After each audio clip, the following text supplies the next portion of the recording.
So when you want to check the voltage of your battery, you have first to determine where you have your plus terminal, which is there with a big plus, and you have your minus on the other. Those two terminals are the basic ones on most car batteries, and in this case they are protected by a couple of plastic insulators just to keep them nice and fresh.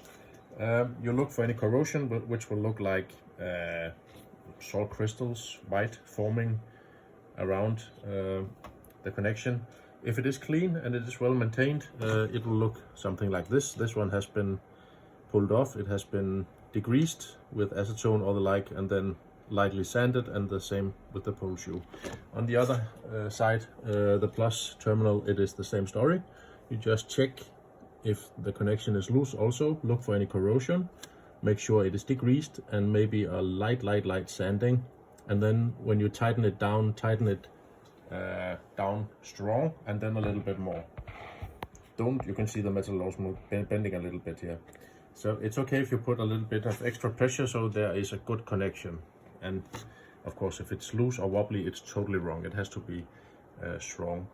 The next thing I would do would be to take a multimeter and measure the currents, and I would like to see something around 12.7 volts. When it is charging, you will see a much higher figure, around 14.4 or something like that. But if you take the charger off and you run the headlights and so on for 60 seconds or so, the top tension, I would call it in English, will be dissipated, and you can then check the real voltage, which should be around 12.7 on a normal lead acid battery. That'll be it.